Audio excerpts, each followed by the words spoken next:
Thank you, ladies and gentlemen. I've asked if the lights could be lifted for this session, and David Glover agreed.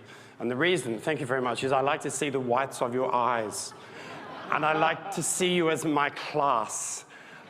I hope you've all made the connection that music is an incredibly important part of what has been happening today.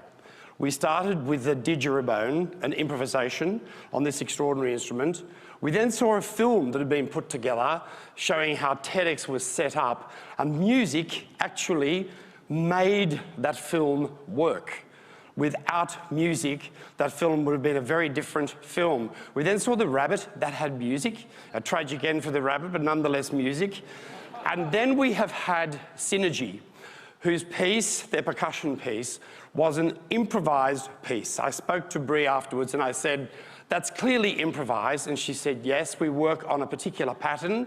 We take that pattern and every time we perform that piece, we do it differently. And then we had a string quartet, which included amplified sounds with improvisation, structures on which other structures had been imposed. This is the creative process. This is the process which starts with an idea which comes from the imagination, the musical imagination.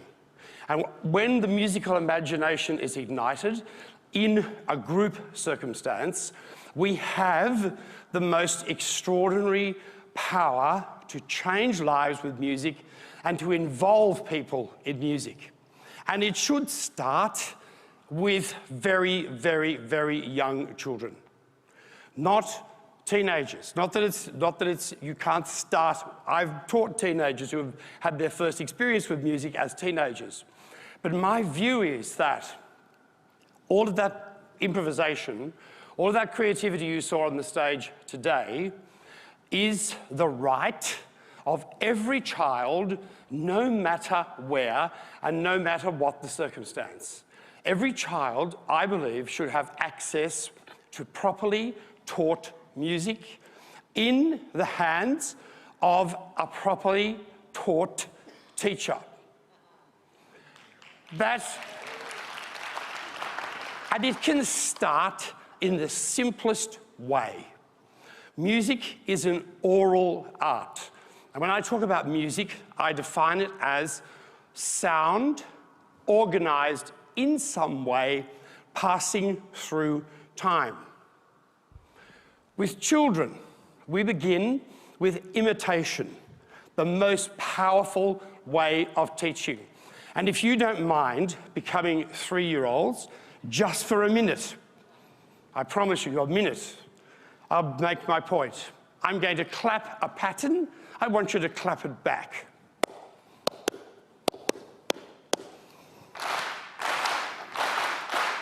You're clearly not 3, but here's another one.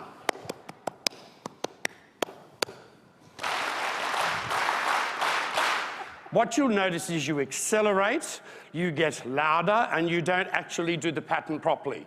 Now, which means you are educable. You can be taught. When you do that with children, what you are doing is you're engaging them in their first oral experience. They need to listen, and as a result of the listening, they repeat, and it requires focus.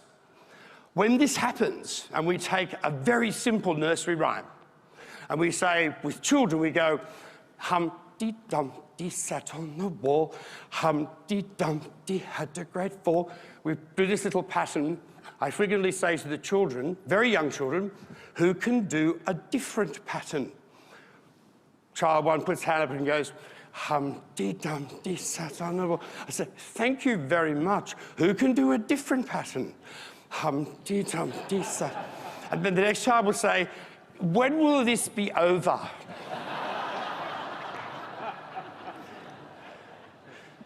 All teaching is an act of faith. And with children, the idea that repetition and putting them in the circumstance of offering ideas is vital. Music is important for the following reasons. It is abstract. It doesn't mean anything outside itself. But when we play a sound, you can interpret that sound as you wish. I'm going to go to the TEDx Steinway. And it is a Steinway. David Glover sampled his Steinway, and I'm going to play some sounds. Those sounds are abstract. They mean nothing other than themselves. If I then say, I'm going to play a composition and it's called something, I want you to imagine what this composition might be called.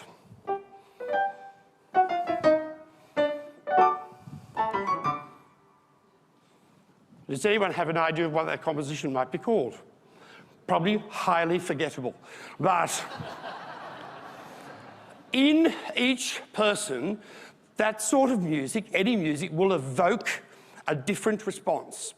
Music does not describe, music does not narrate, music does not tell stories. Music evokes, music suggests, music implies, and music opens up the mind of a child in an extraordinary way. And I want to give you some ideas on that, back to the Steinway. These three pieces deal with night.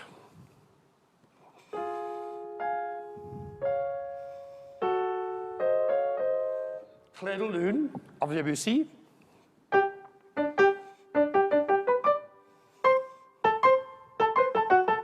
A little night music of Mozart.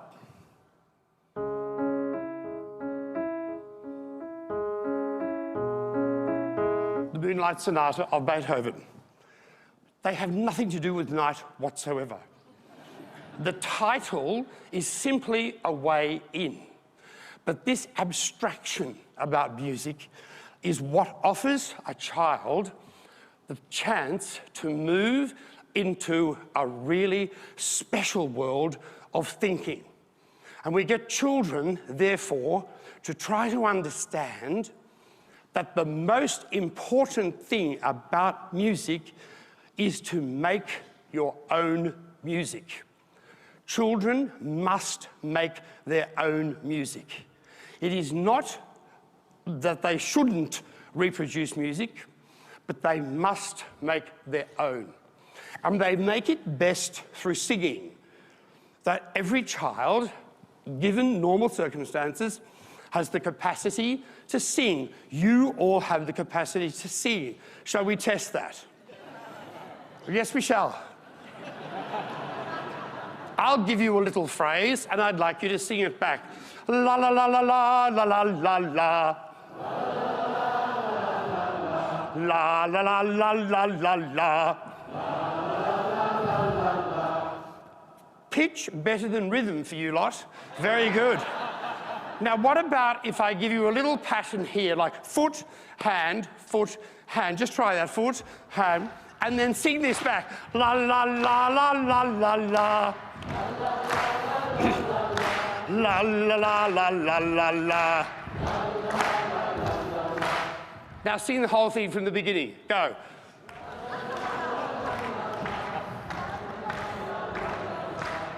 Exactly. When in doubt, improvise. All right?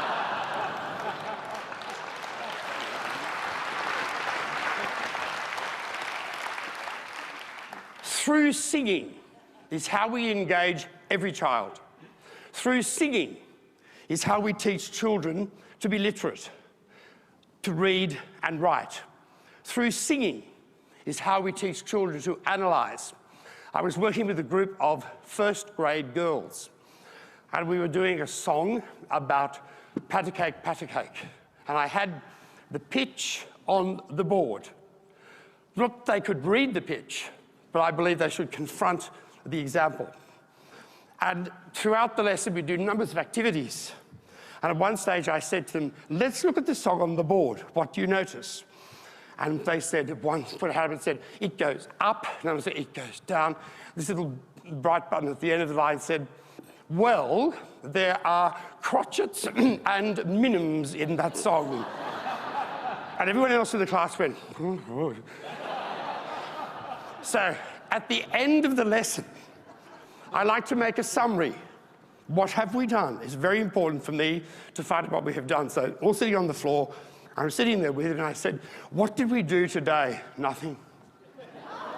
That's a very common response, nothing. We just jumped or we clapped and we sang. And they went through, I finally got out what they did, and this one put a hand up and said, well, we learnt about crotchets and minims, but I had to teach it.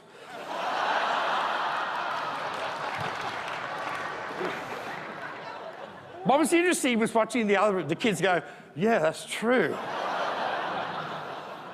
So the next day, another song is on the board. And all these lessons are being videoed, they're being taped. Another song on the board, we're observing the notation. And at the end of the lesson, I read them all together. And I said, now, what do you notice about the notation today, the pattern? It goes up, it goes down, it does this. And she was sitting right there, and she looked up at me and she said, they haven't got a clue.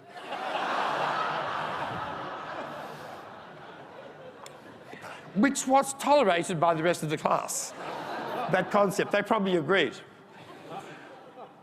With music, you open up the mind of a child in a very special way. Different from drama, different from dance, different from visual arts. There was a movement which said all the arts work the same way. When we went through the touchy-feely 60s. That is simply not true. The arts function in different ways, and music, in my view, is at the top of the food chain. The drama people tend not to agree with me on that, but I also put dance in there. But what I want to say is that the power of the creative thought transferred from music to all other areas of learning is hugely potent. The evidence, the neurological evidence for music is in a spectacular way. That's a bonus. Music is worth teaching for its own sake. It is worth teaching because it is good. It is worth teaching because it is unique. It is worth teaching because it empowers children spectacularly. And when you get a 5th grade boy who comes up with a piece of music and says, look, I made this myself, with that sort of threat, you know it's working. Thank you.